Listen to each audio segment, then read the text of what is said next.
ഈ ഒരു ഡയലോഗ് പലരും കേട്ടിട്ടുണ്ടാവും.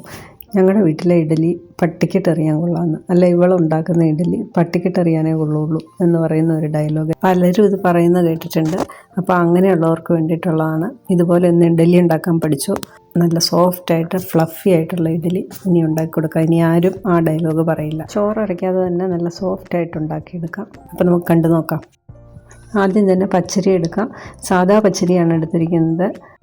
ഇഡലി റൈസ് എന്നൊക്കെ പറഞ്ഞ് മാർക്കറ്റിൽ വരുന്ന ആ പച്ചരിയൊന്നും ആവശ്യമില്ല. ഏറ്റവും വില കുറഞ്ഞ പച്ചരി എടുത്താൽ മതി. ഞാനിവിടെ ഒരു ചെറിയ ക്വാണ്ടിറ്റിയിലാണ് ഉണ്ടാക്കി കാണിക്കുന്നത്. ഈ ഒരു ഗ്ലാസ്സിന് 1.5 ഗ്ലാസ് പച്ചരി ഞാൻ എടുക്കുന്നുണ്ട്. ഇനി വേണ്ടത് പൊന്നിയരിയാണ്. പൊന്നിയരി എന്ന് പറയുന്നത് സാധാരണ മാർക്കറ്റിൽ ഞാൻ കണ്ടേക്കുന്ന 2 ടൈപ്പുണ്ട്. ഞാൻ പൊന്നിയരി അന്വേഷിച്ച് പോകുമ്പം എപ്പോഴും 2 ടൈപ്പ് കാണിക്കാറുണ്ട്. നമ്മളൊന്ന് ചോറ് വെക്കുന്നത് പുഴുങ്ങിയ അരി എന്നാണ് അവർ പറയുന്നത്. എനിക്കതിൻ്റെ വ്യത്യാസം എന്താണെന്ന് മനസ്സിലായിട്ടില്ല. ഏതെങ്കിലും വാങ്ങിച്ചാൽ മതി. ഞാനിപ്പോൾ അങ്ങനെയൊന്നും നോക്കാറില്ല. ഞാൻ 2 ടൈപ്പും വെച്ചിട്ടുണ്ടാക്കിയിട്ടുണ്ട്. പൊന്നിയരി ഞാൻ 1/2 ഗ്ലാസ് എടുക്കുന്നുണ്ട്. പൊന്നിയരി ഏതെടുത്താലും അരയാൻ ഇച്ചിരി പാടുണ്ടാവും. അപ്പോൾ നമ്മൾ കുറച്ച് നേരത്തെ തന്നെ അത് വെള്ളത്തിലിട്ടാൽ മതി. ഇപ്പോൾ ഈ അരിയൊന്ന് ഞാൻ വെള്ളം ഒഴിച്ചിടുന്നുണ്ട്. നിങ്ങളിപ്പോൾ സന്ധ്യയ്ക്കാണ് അരയ്ക്കുന്നതെങ്കിൽ രാവിലെ തന്നെ ഒരു 9 മണിയൊക്കെ ആകുമ്പോഴത്തേക്കും വെള്ളത്തിലിട്ട് വെച്ചിരുന്നാൽ മതി. ഇനി എടുക്കുന്ന ഉഴുന്നാണ്. ഉഴുന്ന് 1 ഗ്ലാസ് നിറച്ചെടുക്കുന്നില്ല, 3/4 ഗ്ലാസ് ഉഴുന്ന് എടുക്കുന്നുള്ളൂ. ഉഴുന്ന് ഒരു 3-4 മണിക്കൂർ മാക്സിമം കുതിർക്കേണ്ട ആവശ്യമുള്ളൂ. പക്ഷേ ഞാൻ അരി ഇടുന്നപ്പോൾ തന്നെ ഉഴുന്നും കൂടെ ഇടാറുണ്ട്.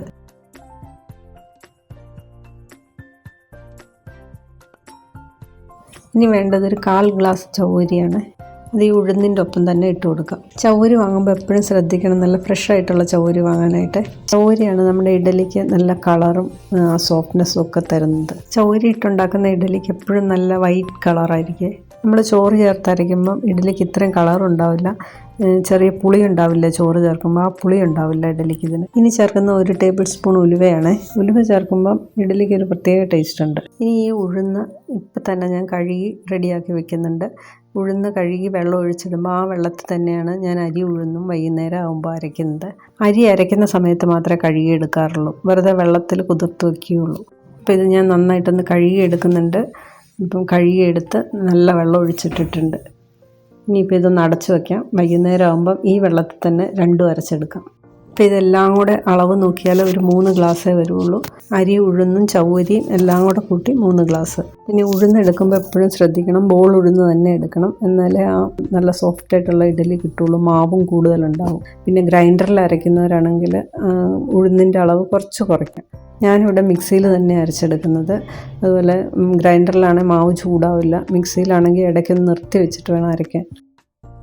ഇതിപ്പം വൈകുന്നേരം ആയിട്ടുണ്ട്. നമ്മുടെ അരി ഉഴുന്നും എല്ലാം നല്ല കുതിർന്ന് വന്നിട്ടുണ്ട്. ഇതിപ്പം ഞാൻ മിക്സിയിലേക്കിട്ട് അരയ്ക്കാൻ പോവാണിത്. ഈ ഉഴുന്ന് ഞാൻ 2 പ്രാവശ്യമായിട്ടാണ് അരച്ചെടുക്കുന്നത്. കാരണം അതിനകത്ത് ചൗവരിയും കൂടെ ഉണ്ടല്ലോ. ചൗവരി അരഞ്ഞ് കിട്ടാൻ ഇച്ചിരി പാടാണ്. അപ്പം വെള്ളം കുറേശ്ശെ ഒഴിച്ചു കൊടുത്തിട്ട് വേണം അരയ്ക്കാനായിട്ട്. ഒറ്റയടിക്ക് വെള്ളം ഒഴിച്ചു കൊടുത്തിട്ട് അരയ്ക്കരുത്. മാവ് നല്ലപോലെ പതഞ്ഞ് പൊങ്ങി വരണം. മിക്സിയിൽ അരയ്ക്കുമ്പോൾ എന്തായാലും മാവ് ചൂടാകും. അപ്പം ഇടയ്ക്കൊന്ന് മിക്സി ഓഫ് ചെയ്ത് വെച്ച് കൊടുത്താൽ മതി. ഒന്ന് തണുത്തതിന് ശേഷം വീണ്ടും അരച്ചാൽ മതി. ഞാൻ കുറച്ച് വെള്ളം ഒഴിച്ചു കൊടുക്കുന്നുണ്ട്. ഒന്ന് അരച്ചതിന് ശേഷം വെള്ളം കുറവാണെന്ന് തോന്നി അല്പം വെള്ളം കൂടി ഒഴിച്ചു കൊടുക്കാം. ഒരുപാട് ലൂസായി പോകരുത്. ഇപ്പം ഞാനിത് അരച്ചെടുത്തിട്ടുണ്ട്. ഇതുപോലെ ആയാൽ മതി.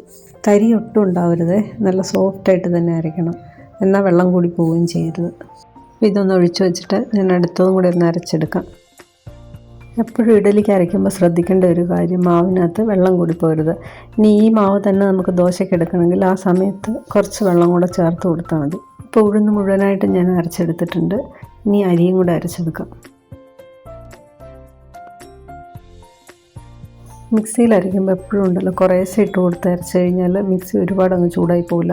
നമ്മൾ ഓവർലോഡ് ഇട്ട് അരയ്ക്കുമ്പോഴാണ് മിക്സി വല്ലാണ്ട് ചൂടാവുന്നത്. അരി ഇതുപോലെ തന്നെ ഞാൻ 2ആയിട്ടിട്ടാണ് അരച്ചെടുക്കുന്നത്. അരി അരയ്ക്കുമ്പോൾ വെള്ളം കുറച്ച് മതിയാവും. ഉഴുന്നരയ്ക്കുന്ന പോലെയല്ല. ഉഴുന്നിന് ഇച്ചിരി വെള്ളം മുന്നോട്ട് വേണം. പക്ഷേ അരിക്ക് വളരെ കുറച്ച് വെള്ളം മതി. ഈ ഒരു രീതിയിൽ അരച്ചെടുത്ത് പൊടിയിഡലി ഉണ്ടാക്കുന്ന റെസിപ്പി ഞാൻ കഴിഞ്ഞ ദിവസം ഇട്ടിട്ടുണ്ടായിരുന്നു. കാണാത്തവരൊക്കെ ഒന്ന് കയറി കാണണേ. വീഡിയോ ഇഷ്ടപ്പെടുകയാണെങ്കിൽ ഒന്ന് സപ്പോർട്ടോടെ ചെയ്യണേ. ഉഴുന്നിട്ട് വെച്ച അതേ വെള്ളത്തിൽ തന്നെയാണ് ഞാൻ അരി അരച്ചെടുക്കുന്നത്. അപ്പോൾ ഈ രീതിയിൽ ഞാനൊന്ന് അരച്ചെടുത്തിട്ടുണ്ട്. ഒരുപാട് വെള്ളമില്ല. നമ്മൾ അരച്ചൊഴിക്കുമ്പോൾ ഇതുപോലെ ഒന്ന് ഫോൾഡ് ചെയ്ത് വീഴണം. അതാണ് അതിൻ്റെ കറക്റ്റ് കൺസിസ്റ്റൻസി. ഇനി ബാക്കിയുള്ള അരിയും കൂടെ ഇതേപോലെ തന്നെ അരച്ചെടുക്കാം. ഇപ്പം മുഴുവനായിട്ടും അരച്ചെടുത്തിട്ടുണ്ട്. ഇനി ഇതിൽ മിക്സി കഴുകി ഒരുപാട് വെള്ളം എടുക്കരുത്, വളരെ കുറച്ച് വെള്ളം മാത്രം മതി. ഒരു 1/4 ഗ്ലാസ് മുതൽ 1/2 ഗ്ലാസ് വെള്ളം വരെ ഉപയോഗിക്കാവുള്ള മിക്സി കഴുകാനായിട്ട്, അത് കൂടുതൽ ഒഴിക്കരുത്. അപ്പോൾ ഇത് ഈ ഒരു രീതിയിലാണ് ഞാൻ അരച്ചെടുത്തേക്കുന്നത്. ഇനി ഇതിലേക്ക് ആവശ്യത്തിനുള്ള ഉപ്പും കൂടെ ചേർത്ത് കൊടുക്കുക. ഉപ്പ് ചേർത്ത് തവി കൊണ്ടല്ല, കൈ കൊണ്ട് തന്നെ ഇളക്കി വെക്കണം. അതെന്തുകൊണ്ടാണെന്ന് വെച്ചാൽ നമ്മുടെ കയ്യിൽ നല്ല ബാക്ടീരിയകളുണ്ട്, അത് ഈ മാവിൻ്റെ പുളിപ്പിക്കലിനെ വേഗത്തിലാക്കും. അതുകൊണ്ടാണ് കൈ കൊണ്ട് ഇളക്കി വെക്കണം എന്ന് പറയുന്നത്. ഈ ബാക്ടീരിയകൾ മൂലം ഉണ്ടാകുന്നതാണ് നമ്മൾ മാവിൽ കാണുന്ന എയർ ബബിൾസ്. ഇത് കാർബൺ ഡൈ ഓക്സൈഡാണ്. ഇത് മാവിനെ നല്ല സോഫ്റ്റും ഫ്ലഫിയൊക്കെ ആക്കി മാറ്റുന്നു. അതുകൊണ്ടാണ് നമ്മൾ മാവ് അരച്ച് വെച്ച് കഴിഞ്ഞിട്ട് ഉണ്ടാക്കാൻ നേരത്ത് ഒരുപാടിട്ട് ഇളക്കി ആ ബബിൾസ് കളയരുതെന്ന് പറയുന്നത് അതുകൊണ്ടാണ്. പിന്നെ തണുപ്പുള്ള സമയത്തൊക്കെ ആണെങ്കിൽ നമ്മുടെ കൈക്ക് ഓൾറെഡി ഒരു ചൂടുണ്ടല്ലോ, ആ ചൂട് നമ്മുടെ മാവിലേക്ക് കിട്ടുമ്പം 1-2 മിനിറ്റ് നമ്മൾ അടുപ്പിച്ചങ്ങനെ ഇളക്കി വെച്ച് കഴിഞ്ഞാൽ അത് പെട്ടെന്ന് പുളിച്ചു പോകാനായിട്ട് സഹായിക്കും. പണ്ടത്തെ അമ്മമാർ ഇതുകൊണ്ടാണ് അരിമാവ് അരച്ചിട്ട് കൈ കൊണ്ട് ഇളക്കി വെക്കാറുള്ളത്. അതിൻ്റെ ശാസ്ത്രീയമായ വശങ്ങളൊന്നും അന്നൊന്നും അറിയില്ലായിരുന്നു. പക്ഷേ ഇപ്പം എവിടെ നോക്കിയാലും നമുക്കറിയാൻ പറ്റും ഇത് സത്യമായിരുന്നു എന്നുള്ളത്. അവരത് അറിഞ്ഞിട്ടൊന്നും ആയിരുന്നില്ല ചെയ്തിരുന്നത്.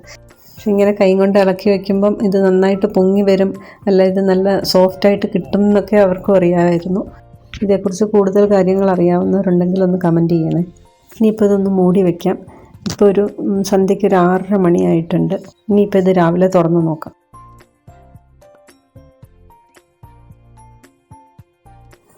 മാവൊന്ന് തുറന്ന് നോക്കാം. രാവിലെ ഒരു 7 മണിയായിട്ടുണ്ട്. ആ സമയത്ത് തുറന്ന് നോക്കുമ്പോൾ മാവ് പുളിച്ച് പൊങ്ങി വന്നിട്ടുണ്ട്. ഒരുപാട് പുളിച്ചങ്ങ് വലുതായിട്ട് പൊങ്ങി വരികയല്ല ചെയ്യുന്നത്, പതിയെ ഒന്ന് പൊങ്ങി നിൽക്കുന്ന ഒരു ഇതിൽ. ചൂടുള്ള സമയത്ത് നമ്മൾ ചോറ് അരച്ചിട്ട് വെക്കുമ്പോൾ മാവ് പെട്ടെന്ന് പുളിച്ചു പോകാറില്ലേ, അപ്പോൾ ഇതിനങ്ങനെ വരില്ല. ഇപ്പോൾ കണ്ടോ, മാവ് ഞാനിങ്ങനെ മാറ്റി നോക്കുമ്പോൾ നല്ല അതിനിടയിൽ നിറച്ച് എയറുള്ള പോലെ നമുക്ക് തോന്നും. അപ്പോൾ ഈ ഒരു രീതിയിൽ മതി. മാവ് വല്ലാണ്ടിട്ടങ്ങ് ഇളക്കി കളയരുത്. അതിൻ്റെ ഇടയ്ക്കുള്ള ആ ഗ്യാപ്പുണ്ടല്ലോ, വായു ഇങ്ങനെ നിറഞ്ഞു നിൽക്കുന്ന, അത് ഉണ്ടാവണം, പത ഉണ്ടാവണം. അപ്പോൾ അതോടുകൂടി തന്നെ വേണം നമ്മൾ ഇഡലിക്ക് കോരി ഒഴിക്കാനായിട്ട്. ഒരുപാട് നമ്മളിതിട്ട് ഇളക്കി കഴിയുമ്പോഴത്തേക്കും ഇതിനകത്ത് എയർ ബബിൾസൊക്കെ എസ്കേപ്പ് ആവുമേ, പിന്നെ ഇഡലി നന്നായിട്ട് പൊങ്ങി വരില്ല. ഇനി ഇത് ഞാൻ കോരി ഒഴിച്ച് ഇഡലി ഉണ്ടാക്കുന്നതും കൂടെ കാണിച്ചു തരാം. ഞാൻ തട്ടിലേക്ക് എണ്ണ തൂത്തിട്ടുണ്ട്, ഇതിലേക്ക് കോരി ഒഴിക്കാം. ഓരോ തവി വീതം ഒഴിക്കുന്നുള്ളൂ. ഇഡലി പാത്രം ഞാൻ ഓൾറെഡി വെള്ളം ഒഴിച്ച് തിളപ്പിക്കാനായിട്ട് വെച്ചിട്ടുണ്ട്. നല്ല ആവിയുള്ള ഇഡലി പാത്രത്തിനകത്തേക്ക് തന്നെ വേണം നമ്മൾ ഇഡലി ഇറക്കി വെക്കാനായിട്ട്. ഈ ഇഡലി ഇങ്ങനെ തട്ടിലുണ്ടാക്കി എടുക്കണം എന്നൊരു നിർബന്ധമില്ല. ചെറിയ ചെറിയ പ്ലേറ്റുകളുണ്ടല്ലോ, അതിൽ കോരി ഒഴിച്ചിട്ട് വെച്ചാലും എളുപ്പമാവും, നമുക്ക് പാത്രം കഴുകാനൊക്കെ എളുപ്പമാവും. ആ രീതിയിലാണ് ഞാൻ തട്ട് പൊടി ഇഡലി ഉണ്ടാക്കിയിരിക്കുന്നത്. നമ്മൾ 2-3 പേരൊക്കെ ഉള്ളെങ്കിൽ അങ്ങനെ ഒരു പ്ലേറ്റിനകത്ത് ഒഴിച്ചിട്ട് വെച്ചിട്ട് കട്ട് ചെയ്തെടുത്താലും മതി. തിളയ്ക്കുന്ന വെള്ളത്തിലേക്ക് ഇറക്കി വെച്ച് കഴിഞ്ഞാൽ മാക്സിമം ഒരു 5 മിനിറ്റ് മതി. 5 മിനിറ്റ് കൊണ്ട് ഇഡലി റെഡിയാവുമേ. ഇപ്പോൾ നമ്മുടെ ഇഡലി പൊങ്ങി വന്നിട്ടുണ്ട്. ഇനി ഇത് എടുത്തൊന്ന് തണുപ്പിച്ചിട്ട് നമുക്ക് പാത്രത്തിലേക്ക് ആക്കാം. തണുപ്പിക്കുന്നത് ഞാൻ എന്ത് ചെയ്യുമെന്ന് വെച്ചാൽ, ഇത് കമിഴ്ത്തി പിടിച്ചിട്ട് ടാപ്പിനടിയിലേക്ക് പിടിച്ച് വെള്ളം ഒഴിച്ചൊന്ന് തണുപ്പിക്കും. നേരെ മേളിലേക്ക് വെള്ളം ഒഴിക്കില്ല. ഇഡലി അപ്പം വല്ലാണ്ട് തണുത്ത് പോവുക. അടിവശം ഒന്ന് തണുത്ത് കിട്ടിയാൽ മതി, പെട്ടെന്ന് ഇങ്ങ് പോരും. അപ്പം ഇതുപോലൊരു വക്കില്ലാത്ത ഒരു സ്പൂണ് എടുത്തിട്ട് ഒന്ന് ഇളക്കി എടുത്തു കഴിഞ്ഞാൽ പെട്ടെന്ന് ഇങ്ങ് പോരുവേ. പാത്രത്തിലൊന്നും അധികം ഒട്ടി പിടിക്കില്ല. വേണ്ടോ, നല്ല സോഫ്റ്റായിട്ടുള്ള ഇഡലി. നല്ല ചൂടുണ്ട് കേട്ടോ, എൻ്റെ കൈ പൊള്ളുന്നുണ്ട്. ഇനി വേറൊരു കാര്യം പറയട്ടെ, നമ്മൾ ഇഡലി ഉണ്ടാക്കി വെച്ച് കഴിഞ്ഞ് മിച്ചം വരുമല്ലോ, അപ്പോൾ ആ ഇഡലി ഉണ്ടല്ലോ മേളുവശം എപ്പോഴും ഡ്രൈ ആയി പോകില്ലേ.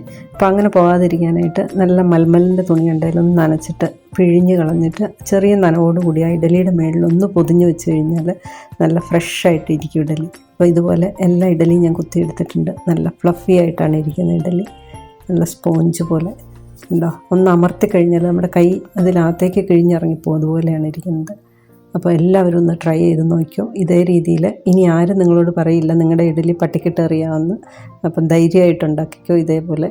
വീഡിയോ ഇഷ്ടപ്പെട്ടിട്ടുണ്ടെങ്കിൽ ചാനലൊന്ന് സബ്സ്ക്രൈബ് ചെയ്തും കൂടെ സഹായിക്കണം. പുതിയ വീഡിയോകൾ ചെയ്യാനുള്ള ഒരു മോട്ടിവേഷനും കൂടെയാണത്. കഴിഞ്ഞ ദിവസം ഞാൻ ഇതേ മാവ് വെച്ചിട്ടുണ്ടാക്കിയ തട്ടിഡലിയാണിത്. ഇത് കണ്ടു കഴിഞ്ഞാൽ നമ്മുടെ വട്ടയപ്പം പോലെ ഉണ്ടാകും. കാണാനും രസമാണ്, കഴിക്കാനും രസമാണ്. അപ്പോൾ എല്ലാവരും വേഗം തന്നെ ട്രൈ ചെയ്തു. ഇതുപോലുള്ള പുതിയ പുതിയ ട്രിക്കുകളും ടിപ്സും ഒക്കെ ആയിട്ട് വീണ്ടും കാണാം. താങ്ക്